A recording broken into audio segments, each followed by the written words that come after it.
Good afternoon. Thank you very much for joining me today. Before I turn to the substance of today's publication, I will comment very briefly on the Chancellor's statement. Firstly, and perhaps most importantly, I very much hope that for the sake of people's mortgages and living standards, the statement from the Chancellor earlier will deliver some stability in the markets. However, to say that this is now a UK government and a Prime Minister without a shred of credibility is an understatement. Indeed, it is perhaps a sign of how badly broken UK politics is that the Prime Minister's resignation has not already been tendered. I also reflect, as First Minister, that if I had given in to demands made by Tories and indeed some commentators on the day of the mini-budget to match the UK government's tax plans, I too today would be dealing with something of a financial disaster. It should, I think, be a relief to everyone across Scotland that the Scottish Government did not act so rashly. It will also be galling, I think, that the one measure that the Prime Minister has repeatedly cited to effectively justify the market turmoil of recent weeks, the energy price cap, has also now been curtailed, leaving many people and possibly many businesses without the support with energy bills that they were before today expecting. There's no doubt this is a self-inflicted crisis for Liz Truss, and it is humiliating in a quite unprecedented way in terms of the climb down. I think the sooner this Prime Minister and indeed this entire government departs office, the better that will be for everyone. Let me turn now to something that I hope is more optimistic in laying out an alternative for Scotland.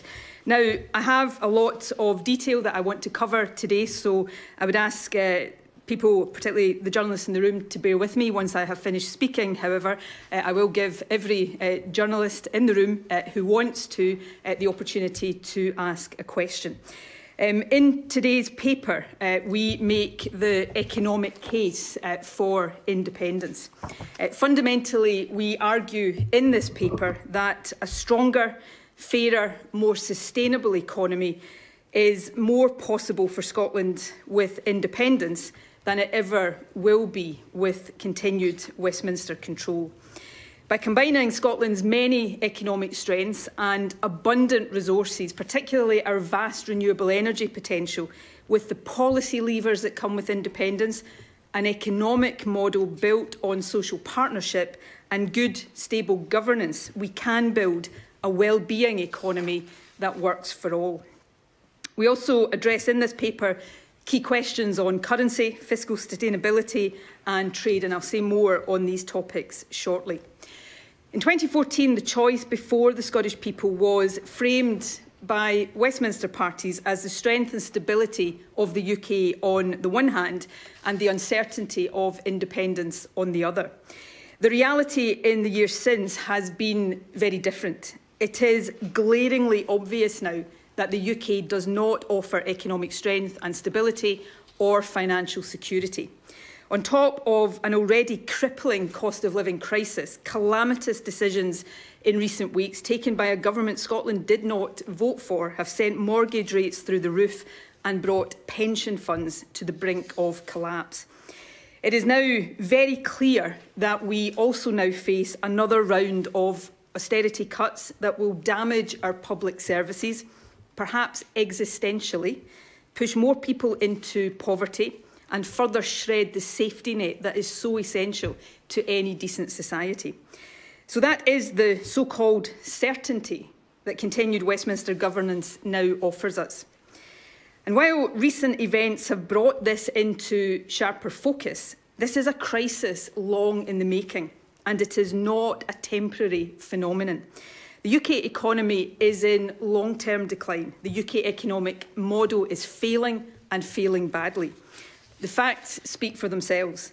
The UK is poorer than many of its international comparators. Indeed, as the first paper in this series demonstrated, it is substantially poorer than independent European countries comparable to Scotland. It has lower national income per head, wider inequality, higher rates of child and pensioner poverty, and lower productivity. More and more, the UK looks like an outlier in economic policies, performance and social outcomes. Brexit, of course, has turbocharged these trends. Over time and compared with EU membership, Brexit will wipe billions of pounds from the Scottish economy and the tax revenues that support public services. Yet, inexplicably, all the main Westminster parties now back it. There is no route for Scotland as part of the UK back to the EU or to the single market or customs union. If we stay as we are as part of the Westminster system, the outlook for Scotland is this: austerity, low growth, wages and living standards stagnant at best, high and growing inequality, rising rates of poverty, economic damage, reduced trade and narrowed horizons as a result of Brexit, and all of it exacerbated by increasingly dysfunctional Westminster decision-making. The price of this for people across Scotland will be heavy. However, I know that there are many people who, even though they agree with that analysis, still have big and fair questions about independence. Questions like, why now in these tough times? Is a stronger, fairer economy really possible with independence? What currency will we use? How will we deal with any debt and deficit we inherit? How can we protect trade across the UK if we are back in the EU? This paper addresses these questions openly and frankly. First, why now? There is an understandable human instinct to hunker down in the face of a storm and hope for calmer times. But for the UK, this is not just a passing storm. The UK economy is fundamentally on the wrong path, and there is no real alternative on offer within the Westminster system. The establishment consensus on Brexit, despite the harm it is causing, illustrates that. For Scotland, not being independent means we are being dragged down the wrong path to a path people here did not vote for. To build a more stable, sustainable economy with fairness and human well-being at heart, independence is essential. And that's the fundamental point we make in this paper. Independence is not an abstract argument separate from people's daily lives. It has at its heart the ambition, and crucially, it equips us with the essential tools to build a fairer, wealthier, greener, happier country. I know, however, that it's not enough to show that the UK economic model is failing, even though it demonstrably is. We must demonstrate that independence offers a better alternative. Now, independence is not a miracle cure. There are no guarantees of economic success for any country. For Scotland, like every other independent nation, our success will depend on the quality of the decisions we take. It will be hard work. But this paper sets out the reasons for believing that we can succeed. After all, we know that for other independent countries of our size or smaller, independence already works. Why would it not for Scotland, especially as we have so many economic strengths that many of them don't? Vast renewable energy resources, internationally competitive industries from food and drink to technology, from tourism to life sciences and the space sector, more world-class universities proportionately than almost any other country on the planet, a creative, skilled and highly educated population. The policy tools we get with independence will allow us to make the most of these strengths. As in any democracy, different governments will make different choices. But in this paper, we set out some of the opportunities that the economic powers of independence will open for us. For example, with powers to reform the energy market, we could ensure that our renewable resources deliver security of supply and lower costs while also tackling the climate emergency. We could ensure fairer work, European-style labour market policies in place of Westminster anti-trade union laws can bring government, business and trade unions together in a social partnership underpinned by greater worker involvement and stronger collective bargaining. This is the kind of approach increasingly championed by organisations like the OECD as the best route to high-wage, productive economies that are sustainable and more inclusive. With employment law powers, we could do more to tackle the gender pay gap and age discrimination, ensuring, for example, that young people receive the same minimum wage rate as everyone else. It is an approach based on human well-being, lifting people up so that they can contribute fully, not waiting for wealth to trickle down while the inequality gap grows. With independence, we can rejoin the EU and be back inside the world's biggest trading bloc. As an EU member state in our own right, we would for the first time be in a position not just to benefit from EU trade deals, but help shape them.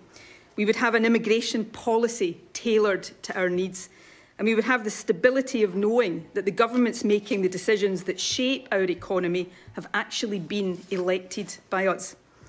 These are just some of the opportunities independence would open up. Another overarching question I know people have, though, is this one. How do we get from here to there? In this paper, we take that head on. As the events of recent weeks have indeed underlined, whether we like it or not, fiscal credibility and market confidence are essential to the well-being and living standards of all of us. That understanding is central to the approaches we set out. Firstly, we describe in this paper the new financial institutions that will be required to help ensure such credibility and confidence. On that, though, it's worth noting that we are so much more advanced than in 2014. Back then, Scotland didn't have its own tax or social security agencies. We do now. Indeed, there have surely been few, if any, nations in history better prepared for independence than we are. To add to those institutions already in place, we would create an independent Scottish Central Bank, a debt management office, and significantly strengthen the Scottish Fiscal Commission so that it effectively replicates the Office for Budget Responsibility. These institutions would operate independently of government and help ensure financial stability, transparent economic forecasting and performance monitoring, and a responsible, purposeful and efficient use of borrowing powers. Second, we address the issue of currency. We confirm that the policy of the Scottish Government is to establish a Scottish pound. We would seek to do this as soon as practicable. The precise timing would be determined not by a fixed timetable, but by a set of objective requirements and criteria, guided by advice from the Central Bank and subject to a decision by Parliament in the overall interests of the country. This paper sets out in detail a careful and responsible phased approach, as well as the arrangements necessary to support a new currency and, in the shorter term, our continued use of sterling. The paper also sets out the approach we would take to securing fiscal sustainability. Again, this recognises the vital importance of confidence and credibility in public finances. The deficit and debt an independent Scotland will start out with will be derived from and influenced by the overall UK position. In the case of debt, it will also be determined by negotiations that follow a vote for independence. As was established in 2014, Scotland would not have legal responsibility for UK debt. We do, however, in my view, bear a moral responsibility. In light of that, and indeed our desire for strong future partnership between Scottish and UK governments, we would seek a fair settlement on both debt and assets. Now, given the turmoil engulfing the UK's finances at this time, it is not possible to make an estimate of our starting fiscal position, though the IFS has suggested that in 2022-23, Scotland's deficit is likely to be similar to or lower than the UK's. We do confirm that we would set clear fiscal rules to put and keep public finances on a sustainable path. We would intend these to align with the broad principles of the European Growth and Stability Pact, which is currently being reformed. We intend to have fiscal rules that keep day-to-day spending within sustainable limits and debt on a sustainable path, but still permit governments to properly support public services and borrow to invest. We reject austerity as both morally wrong and economically counterproductive. Further, we do not accept that austerity is necessary in a country as wealthy as Scotland and with our abundance of resources. It is ultimately the creation of a sustainable, inclusive economy that delivers fiscal sustainability. Neither austerity nor tax cuts for the wealthiest will deliver that. It will come instead from investment in people and infrastructure.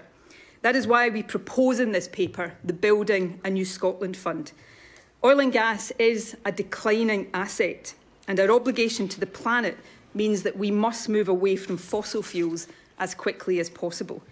But oil and gas can't be switched off overnight, so Scotland could benefit from these revenues for some time yet. If we invest remaining oil revenues and use our new borrowing powers responsibly and for a purpose, we can invest up to £20 billion in the first decade of independence. This investment will help accelerate the transition to net zero and transform communities. And crucially, it will help kickstart the inclusive growth that will help get our newly independent nation on a fiscally sustainable path while building the fair society we all want. Lastly, the paper considers the issue of borders and trade, although we will publish a further paper later in this series specifically on European Union issues. There are two important points to underline at the outset. Firstly, independence opens the door to Scotland rejoining the EU and the single market. That will allow us to grow and diversify our trade in the way Ireland did after joining the EU. Trade across the UK is important, but that must not be the limit of our ambition, not when we have a market 7 times the size of the UK on our doorstep. Second, Scotland will remain in the common travel area with the rest of the UK and Ireland. That means any talk of passports to visit relatives in England is utter nonsense. Free movement of people across our islands will continue as before, and independent Scotland, though back in the EU, will also regain free movement across 27 other countries. What Brexit does mean, though, when Scotland returns to the EU, is that border arrangements will be required to ensure continued trade in goods and services across the UK. None of this is insurmountable, but it does require proper planning. Most of Scotland's trade with the rest of the UK is in services, and we set out the arrangements that will need to be in place to ensure that continues. As far as manufactured goods are concerned, the things that actually physically cross borders, we actually export more to the rest of the world than to the rest of the UK. Nevertheless, we set out here the mechanisms by which necessary checks can be carried out in a way that allows smooth trade to continue and makes clear that we would provide support to traders to adapt. It is important to note that for the purposes of this paper, we assume that the UK-EU relationship will be governed in the longer term by the current trade and cooperation agreement. However, over time, it is possible that economic reality, if not common sense, will lead the UK to greater alignment with the single market and to agreements that reduce the requirement for checks. Now, in the time available to me today, and thank you for bearing with me, I've only been able to summarise this paper. I encourage everyone with an interest to read it in full. It can be accessed at gov.scot/New Scotland. In the coming weeks and months, we will publish further papers on EU membership, energy, pensions and social security, for example. Today, though, marks a milestone in the conversation about how we can build a better Scotland. And that kind of optimism, I think, is very necessary at this time. There can't be many, if any, who look at Westminster right now and think that this is as good as it gets. But in relation to an independent Scotland, people want to know. Indeed, people have a right to know this. Can we do better? Do we know how to do it, and will it be worth it? I believe, with the right vision and a lot of hard work, the emphatic answer to all of these questions is yes, and this paper sets out the how and the why.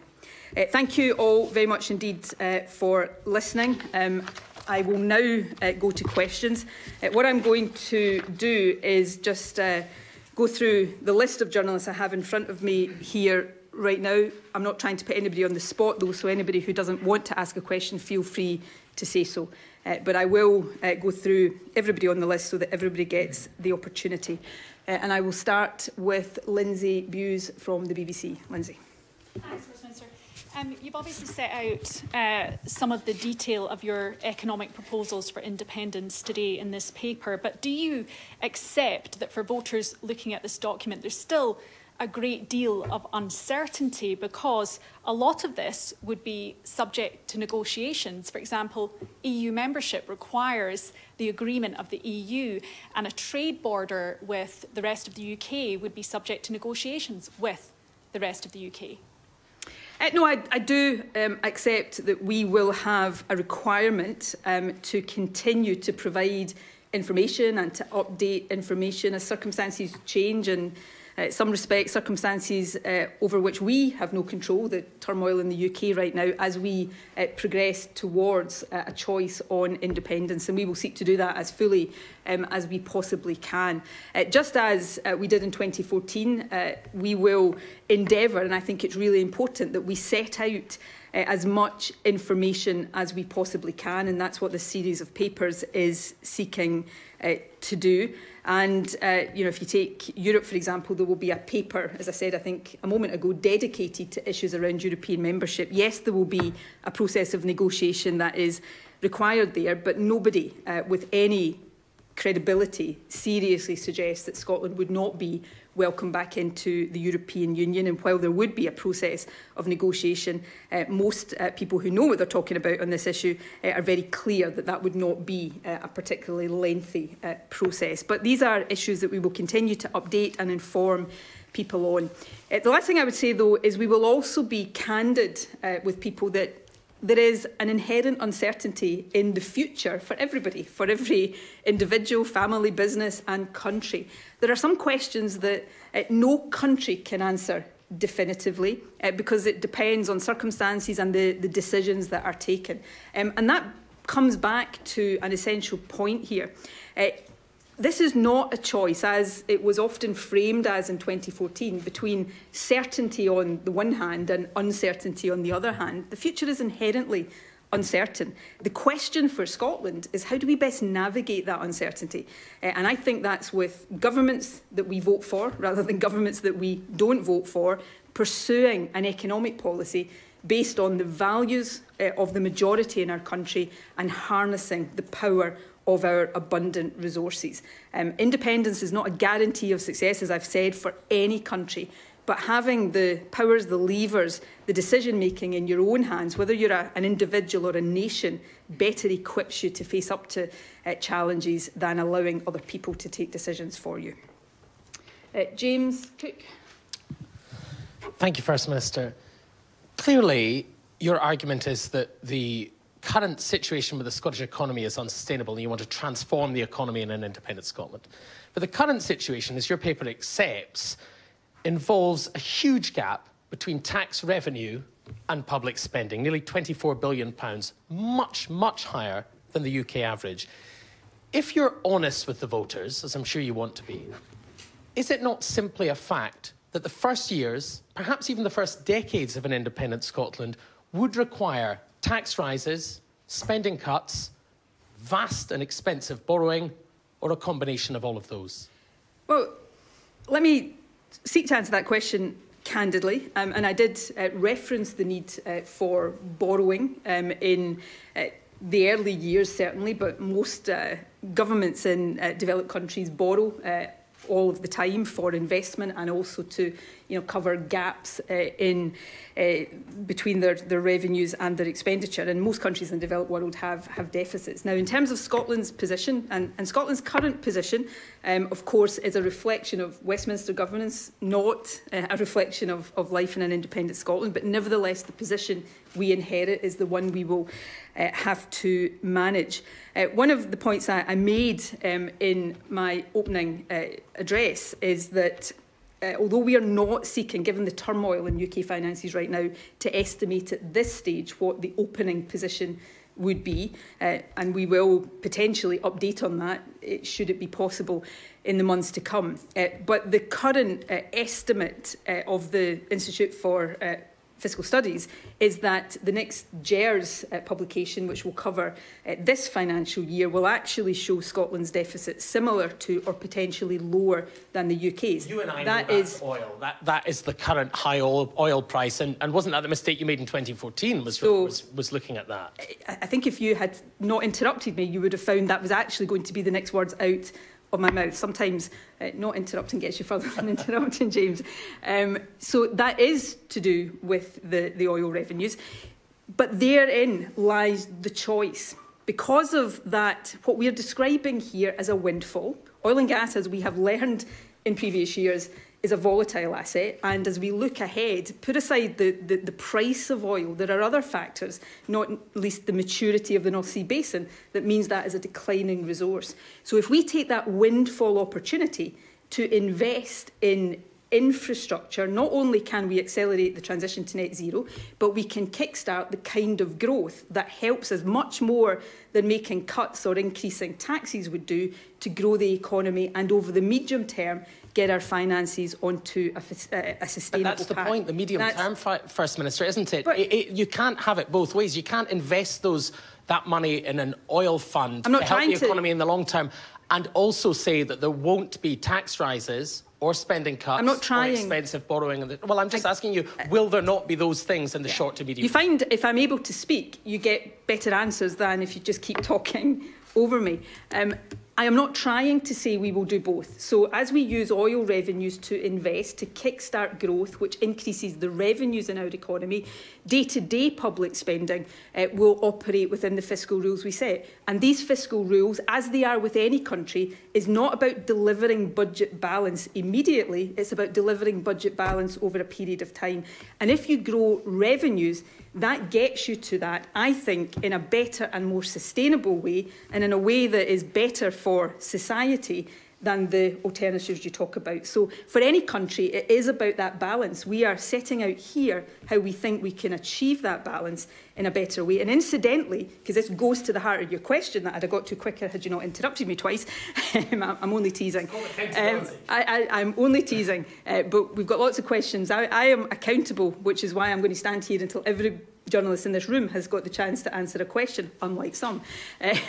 But the treatment of oil revenues in that way, so taking them out of day-to-day spending, is actually better for overall sustainability because you're not allowing your day-to-day spending to be dependent on a volatile resource.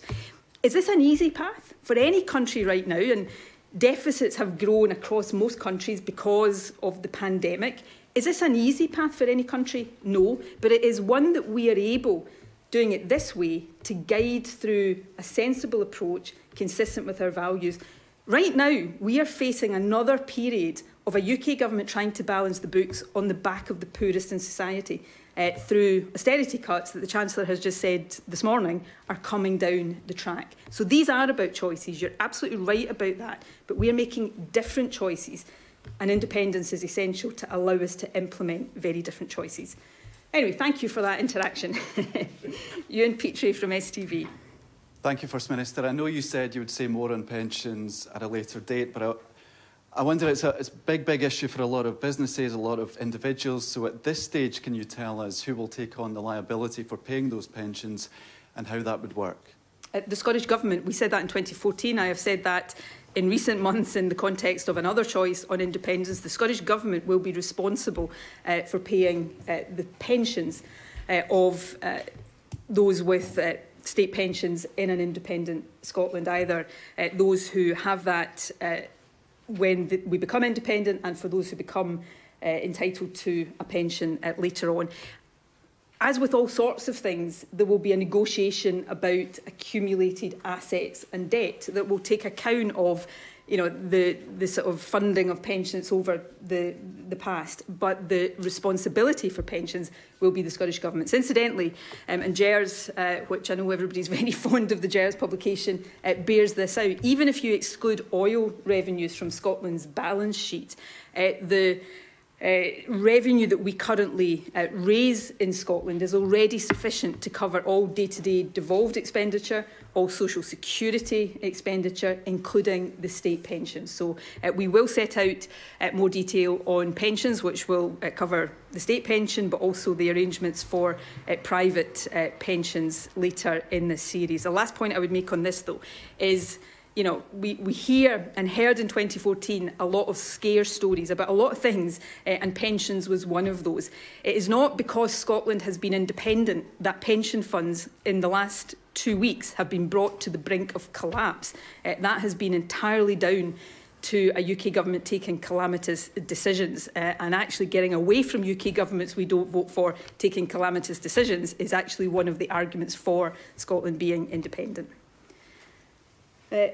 Amelia Jenny from Channel 4. Amelia. Hi. Hi. First Minister, if, as you say, you were to rejoin the EU, do you accept that means a customs border with the rest of the UK? And that will inevitably cause massive disruption to Scottish trade? So I accept the premise of the first part of your question. I don't accept the second part. And actually, I set that out in summary in my opening remarks, and it's set out in more detail in this paper. Firstly, if Scotland rejoins the EU, of course, we are regaining access to the single market, which is 7 times the size of the UK market, and we are regaining access to customs-free trade across the entirety of the customs union. That is a massive advantage. And if you look at, and I'm not suggesting that Scotland would automatically emulate the experience of any other country. We have to take our own decisions and earn our own success. But just as an illustration, if you look at the experience of the Republic of Ireland when it joined the EU back in the 70s, it massively diversifies its trade away from what at that time was substantial reliance on the UK market towards the European Union. So there's an opportunity for us to diversify trade. What I set out in my remarks and what is covered in detail in the paper is that the decision of the UK to be out of the European Union, if Scotland is back in it, does mean there is a requirement for arrangements to be put in place to ensure the continued trade between Scotland and the rest of the UK, which is important. We look separately at services and goods in this paper. Most of Scotland's trade with the rest of the UK is in services. Some service sectors are not subject to UK or EU regulation, so would continue as is. Business training, management consultancy, for example. Other parts of the service sector we would require in the current arrangements allow individual EU states to have bilateral arrangements with the UK, and we would seek to do that. With goods, manufactured goods, we actually export more to the rest of the world than to the UK, which is why getting back into that single market is important. But we would learn from international best practice that right now, if you look at Norway, Sweden, for example, the use of technology to ensure that these arrangements were implemented in a way that did not disrupt trade between Scotland and the rest of the UK. Again, I'm not standing here saying all of that is without challenge or all of it is always straightforward and easy. But it is not, these challenges are not insurmountable if we do the proper thinking, analysis and planning, which is what we kick off with this paper today. Peter Smith from ITV. Oh no, sorry, my apologies, Peter. Ivor Bennett from Sky. I've just missed one. Thank you, First Minister. Despite the details of these proposals, as you say, they are just proposals, so you'd still be asking voters to take a huge gamble in the event of another independence referendum. So why do you think they would do so and back independence, given that the economic outlook now is so much more uncertain than it was back in 2014 in the last vote? Look, I have always accepted that the job for those of us who believe that independence is the better future for Scotland is to persuade people of that. We've come a long way in that task, but I accept we're not there yet. That's why we are furnishing people and will continue to furnish people with as much detail as possible and be candid about the areas where either because of the inherent uncertainty of life we cannot give definite answers, or where certain matters depend on negotiation, as will be the case for many countries in many different circumstances. In my view, and I think this is a view probably held by an increasing number of people, given not just recent events, but the longer-term trends of the UK economy, is the gamble for Scotland is not becoming independent. The gamble for Scotland would be staying part of a Westminster system that is engulfing all of us in financial turmoil right now, is seeing mortgage rates go up and harming people's living standards, but the long-term trends are negative as well. So this is about how we equip ourselves with the tools that independence would give us in order to make more of our massive resources. Independence works for countries across the world. Many of the most successful independent countries in the world don't have the kind of resources Scotland has. That doesn't miraculously mean it will suddenly be a success, but it should give all of us confidence that there's no inherent reason why Scotland can't make a success of being an independent country. And now, as billed, Peter, so I was about to go to Peter McMahon. Peter Smith from ITV News. That would have been really, really bad for me. Yeah. First question, not against you, Peter, by the way, but I couldn't possibly comment. No, just out of that one. Just being prepared so much and then let down.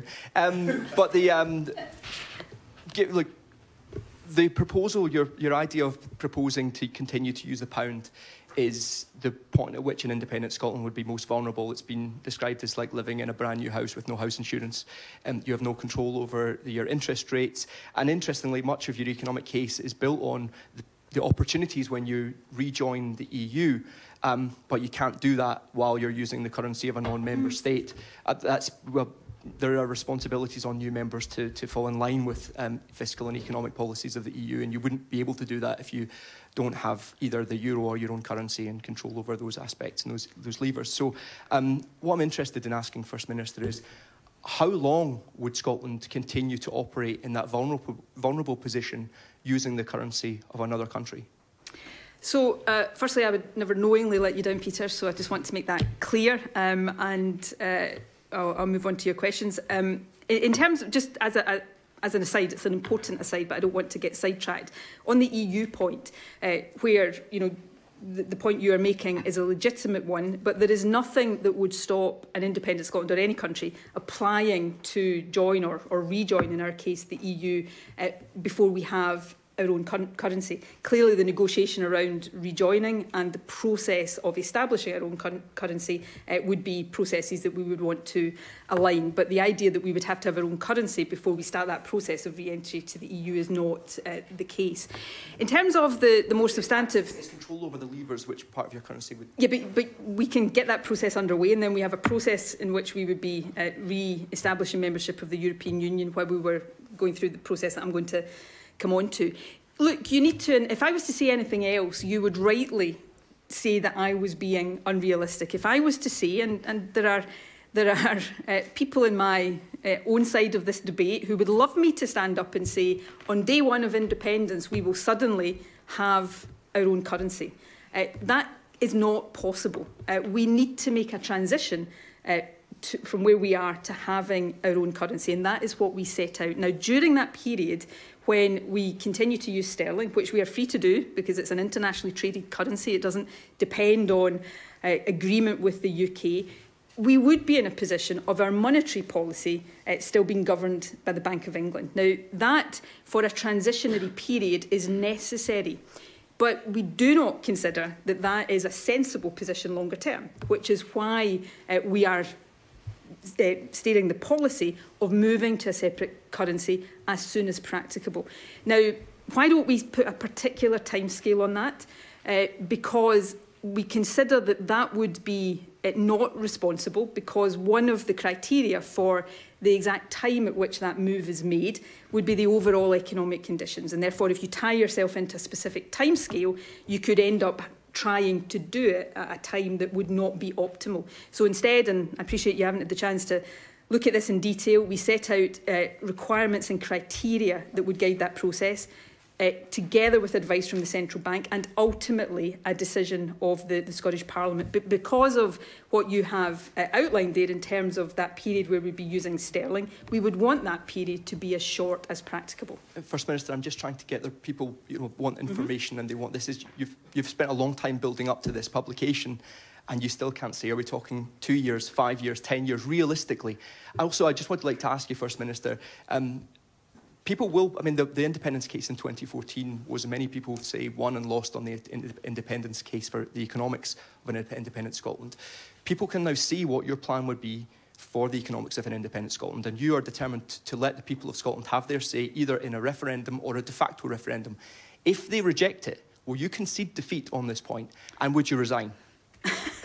Look, I think reasonably standing here putting a proposition forward, and as you rightly say, allowing people to look at the detail and come to a view. I think that is the fair and reasonable way to proceed. I've already been asked and made comment on, what happens to me. This is not about me, but I'm not predicating this on failure. I'm predicating this on successfully making a case to the people of Scotland, particularly, not entirely, but particularly given the alternative of continuing part of a dysfunctional UK economy, that we make the positive choice to be independent. And, I am confident that at the next time of asking, the people of Scotland will choose that.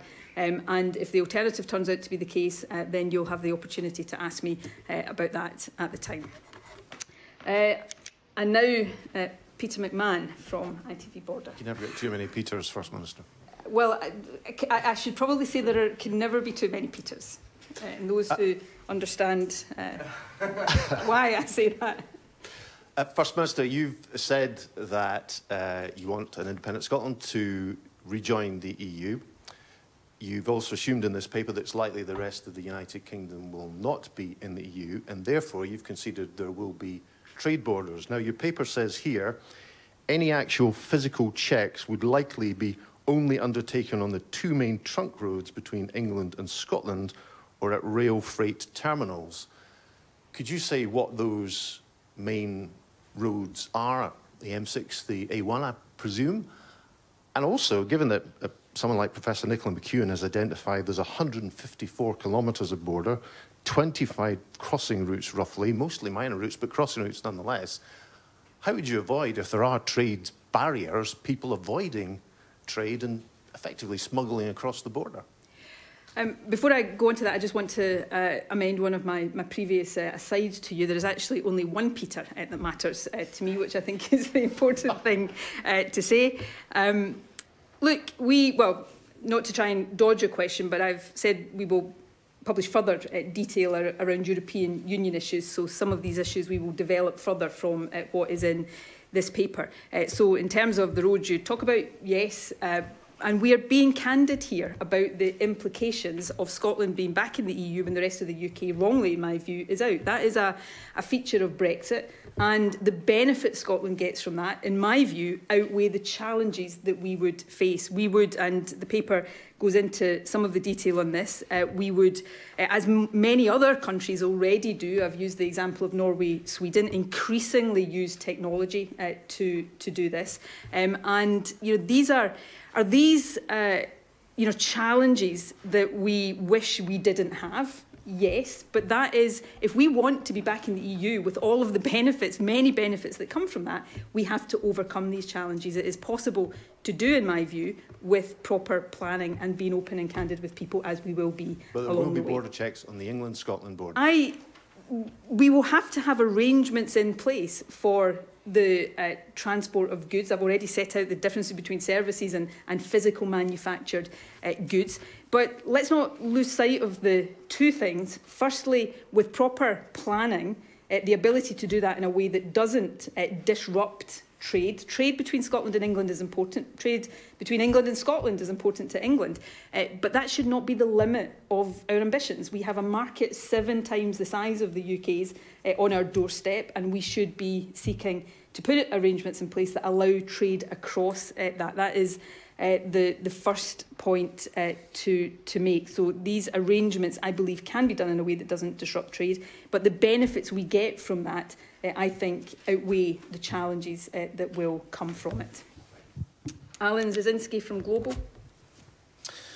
One on pay deals from me. So NHS workers, for example, your ministers have in recent times spoke about wanting to go further with offer more, but they're constrained because of Westminster's handling of finances. They say they don't have the economic levers. In theory, your independence plan would change that. So could you commit now to offering these workers more if you get independence?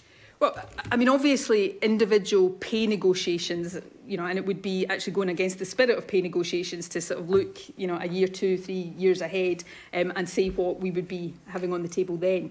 But the sort of principle of your question is right. So right now, what is the constraint on the Scottish Government? We have effectively a fixed budget. That budget has been eroded by inflation since we set it. We don't have the ability to increase income tax mid-year, so we can't, even if we wanted to, get extra revenue through that. And we don't have the power to borrow for day-to-day expenditure. So our hands are tied. We have to fund pay deals from within the fixed and, in terms of value, declining budget that we have.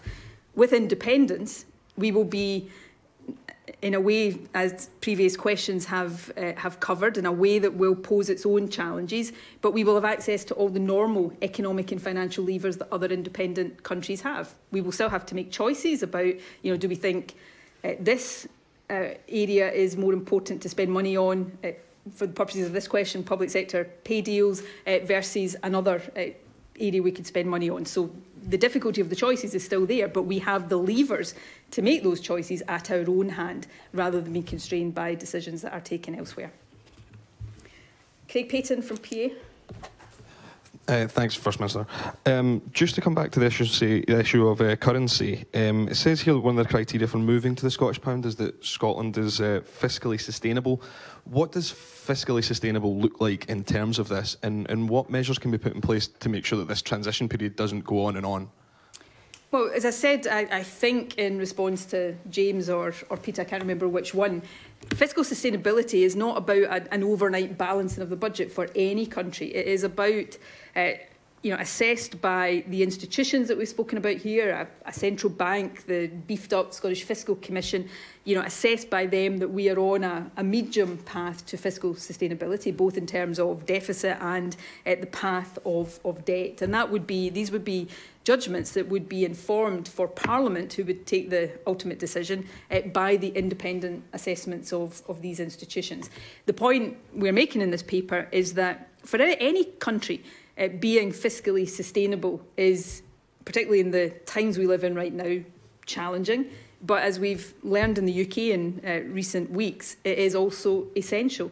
How you achieve fiscal sustainability is the key choice that you have to make. We are setting out here the way in which, or the levers we would have to use borrowing responsibly, but also use the windfall of oil and gas with our responsible borrowing powers to invest over the first decade to kickstart the growth that grows the revenues to help us on that path to fiscal sustainability.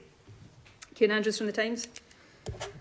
Thanks, First Minister. Just to come back to Peter McMahon's point, just so we don't get too confused. I wondered, you talked about technology, and the paper mentions technology, improvements in technology as being the key to solving the goods crossing the border. I just wondered what kind of technology, because that was an argument we heard an awful lot from the Leave campaign in 2016, that unspecified technology would lead to border crossings. I think everyone can agree that hasn't happened. So we're not asking anybody to take unspecified things. We've set out the initial analysis of what would be required in this paper. As I've said before, we will supplement that in future papers. But if you look at a trend across the world right now, and the European Union itself is looking at this, the single trade window model. Norway and Sweden is, I've used that a few times, not because it's the only example, but it's perhaps one relatively close to home, uses technology. So we will detail more of this. I think you put your finger, I think, on a key point of distinction between what we are seeking to do and how those who prosecuted the Brexit argument went about things. We've already, in these 3 papers, probably published infinitely more detail than was published in the entirety of the Brexit referendum.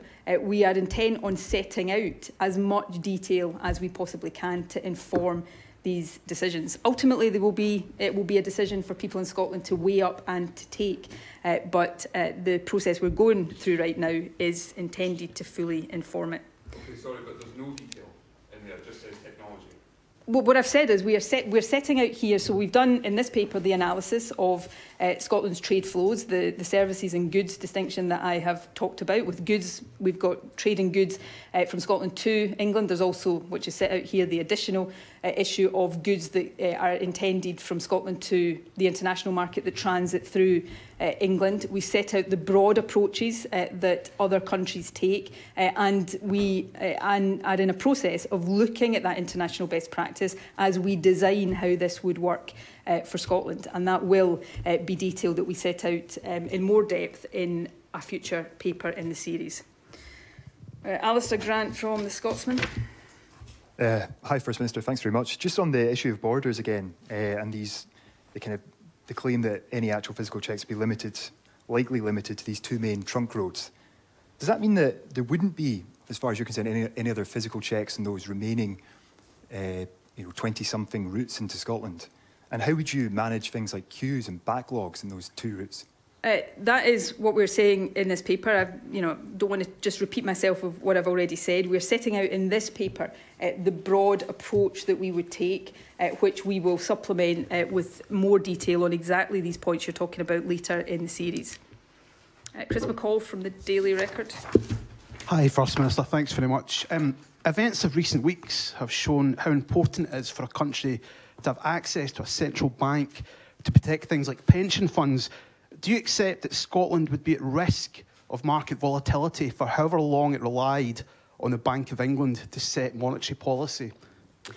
I'm not sure market volatility will be a particularly effective scare tactic for the No campaign in any future referendum, but that's just an aside before I come on to the detail. The period in which we use sterling monetary policy will continue to be governed by the Bank of England. If that monetary policy is out of sync with Scotland's interest, and that will be one of the factors, as you see in the requirements and criteria we've set out, that will determine the timetable for moving to a separate currency. In the period where we use sterling, the Central Bank of Scotland will have lender of last resort functions for the financial sector.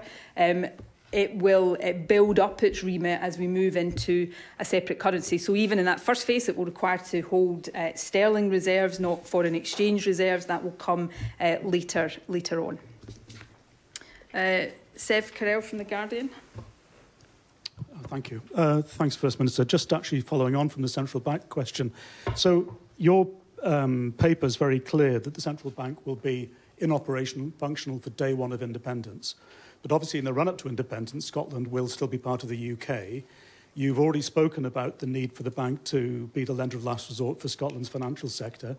It'll also have to be a funder for the Scottish Government if things go wrong. And you're also saying it's going to be covering all Scottish current account guarantees to the level of £85,000. So I have a question, 2 questions which are linked. Firstly, how are you going to amass all the reserves the Scottish Central Bank needs in the period up to independence? What is the estimate for how much money you're going to need to cover all of these liabilities and guarantees are offering? And there is actually a third, sorry. Do you know, as of today, what the cost of guaranteeing all Scottish current account bank holdings would be to the tune of £85,000? Okay, on the third question, let me come back to the third question because I will talk about the detail underpinning that. I probably can't give you an exact number, but I'll come back to that if we can later. On the issue, so as you see in the paper, we set out 2 phases towards establishing a Scottish currency. In phase one, when we are using sterling, the central bank will not require foreign exchange reserves, but it will require sterling reserves to smooth the payment system, short-term liquidity, the lender of last resort for financial institutions. And that will bring me back to your third question shortly. Scotland's starting share of the population share of UK reserves would be, on current sterling dollar exchange rates, would be about £12.5 billion, which is roughly approximate to 7% of Scotland's GDP, which I think, I'll be corrected if I'm wrong on this point, I think it is slightly higher a percentage of GDP than the UK currently holds in reserves. So that would give the central bank in that initial phase a sterling reserve stock. As we move into a Scottish pound, the bank would also require foreign exchange reserves. I think the Institute for Government, and indeed the paper sets out some of the detail in this. There is no internationally standard rule of thumb for the level of reserves that is required. Different countries hold different value of reserves as a proportion of their overall economy. But in that phase one, a central bank would build up its levels of reserve, and that would be one of the requirements that would determine the timing of a shift from sterling to a Scottish pound. Sorry. Yes. When we become independent and we would start to establish the central bank after a vote for independence, so effectively in the transition period, so that it was operational on day one of independence. Your third question, which I think the paper goes into a little bit of detail about this.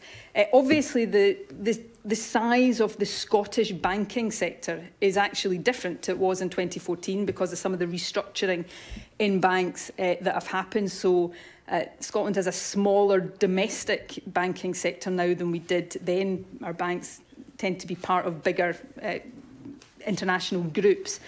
Also, the international regulations for the capital that banks need to hold to mitigate themselves against any financial distress that they get into, the Basel II regulations, which we would require banks here to deal with. So effectively what I'm saying is I don't necessarily think it is the right way of looking at this to say that a central bank in any country would need reserves for the totality of the value of its banking sector.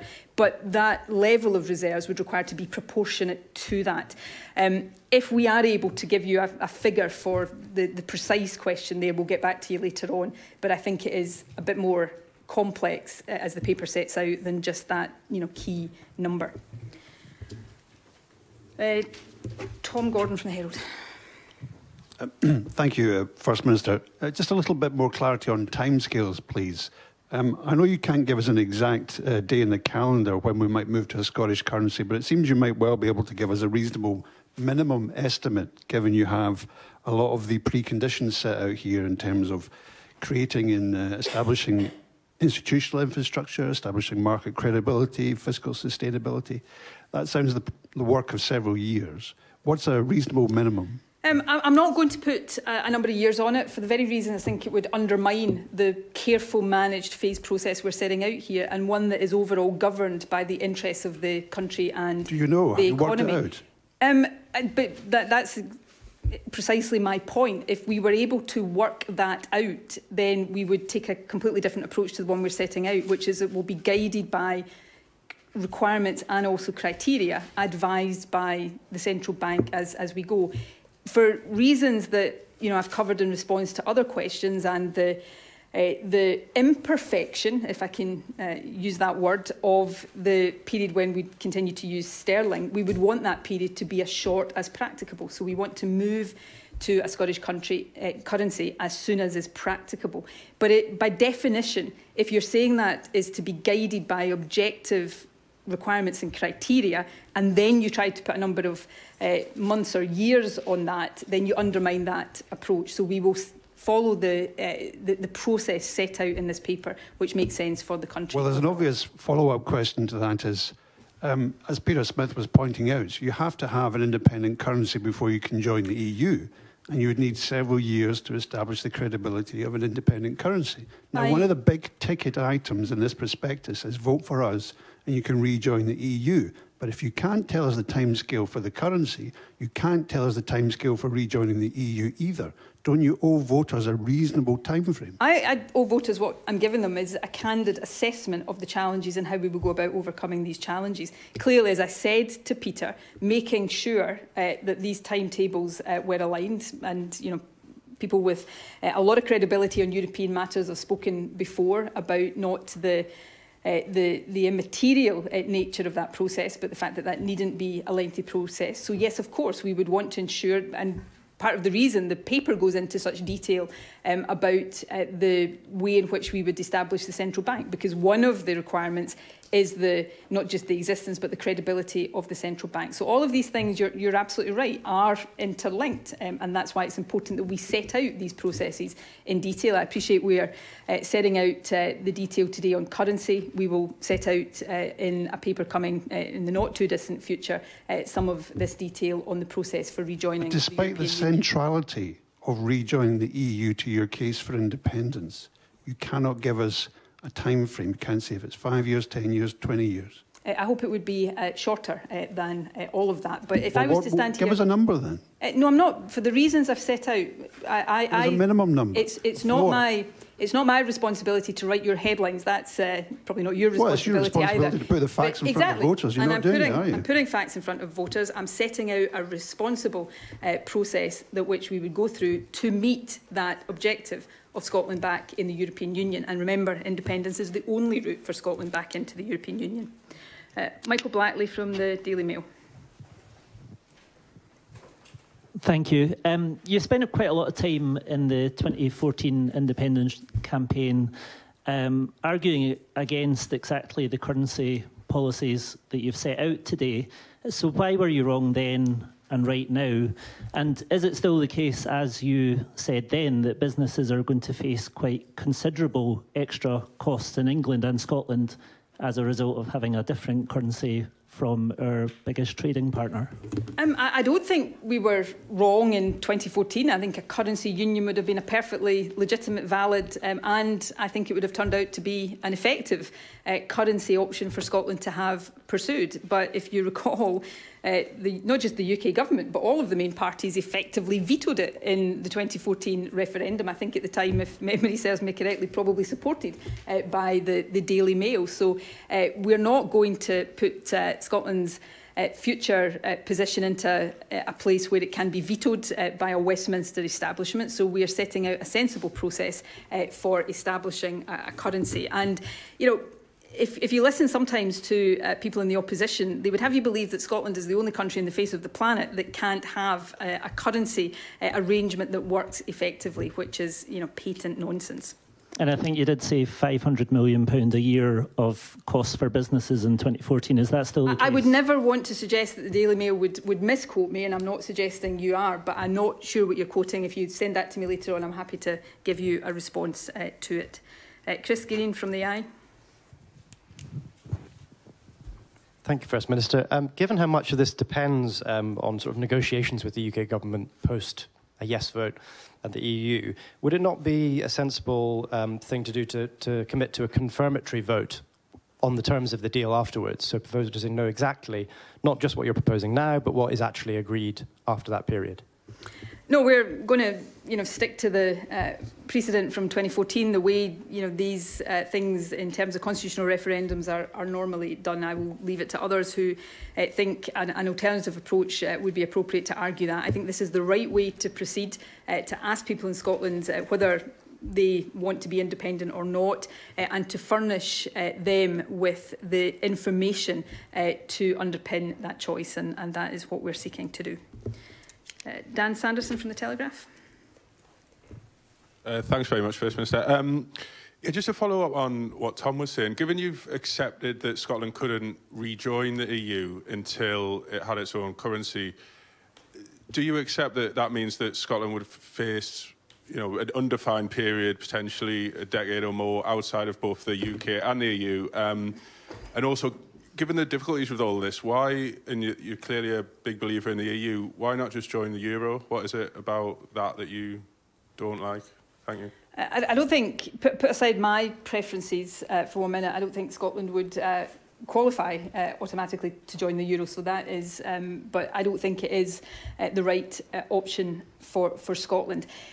I think, if I may say so, I think in your question there you took an enormous leap of logic. I've set out why, in terms of currency, as we will set out on European Union with respect to the negotiation process, we're not going to put at this stage definitive timelines on that. But that does not take you to what you said there in terms of a timeline. We want these processes to be as short as possible for obvious reasons, and have confidence that they can be short periods of time. And I would repeat a point I've already made. There is no other route back into the EU other than Scotland being independent. So yes, there will be a process that we have to go through to achieve that, but that is compared to the alternative of a permanent existence outside the EU, which is what we will have if we remain part of the UK. Sorry, just to follow up on that, just so I'm clear, if Scotland was using a foreign country's currency, it might be able to apply to join the EU, but it wouldn't be able to formally join it. Do you we want to establish a Scottish currency. Incidentally, sterling is not a foreign currency.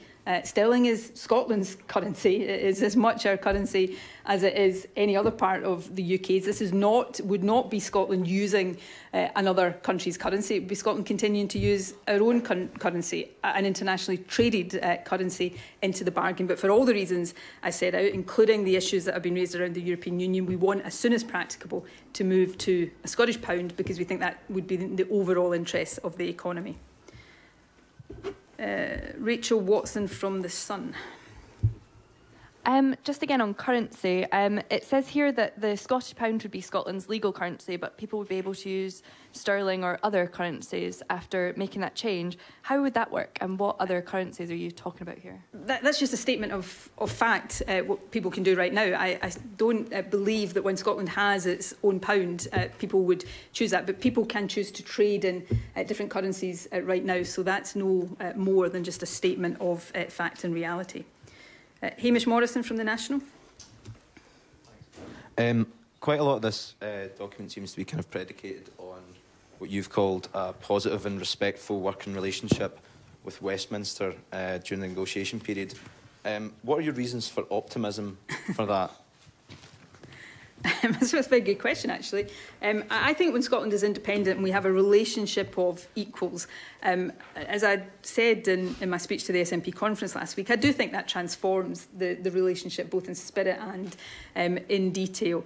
And, certainly, as is the case right now, notwithstanding political differences, is the way we try to approach a relationship with the UK government. I think the whole basis of that will be different when Scotland is independent in that partnership of equals. But you're right, any relationship takes two to make it work. And I hope when Scotland is independent, we have a UK government that is much more conducive to good, positive partnership working. And lastly, I think, unless there is any journalist that hasn't had the chance to ask a question, Christine Patterson from Holyrood. Thanks, First Minister.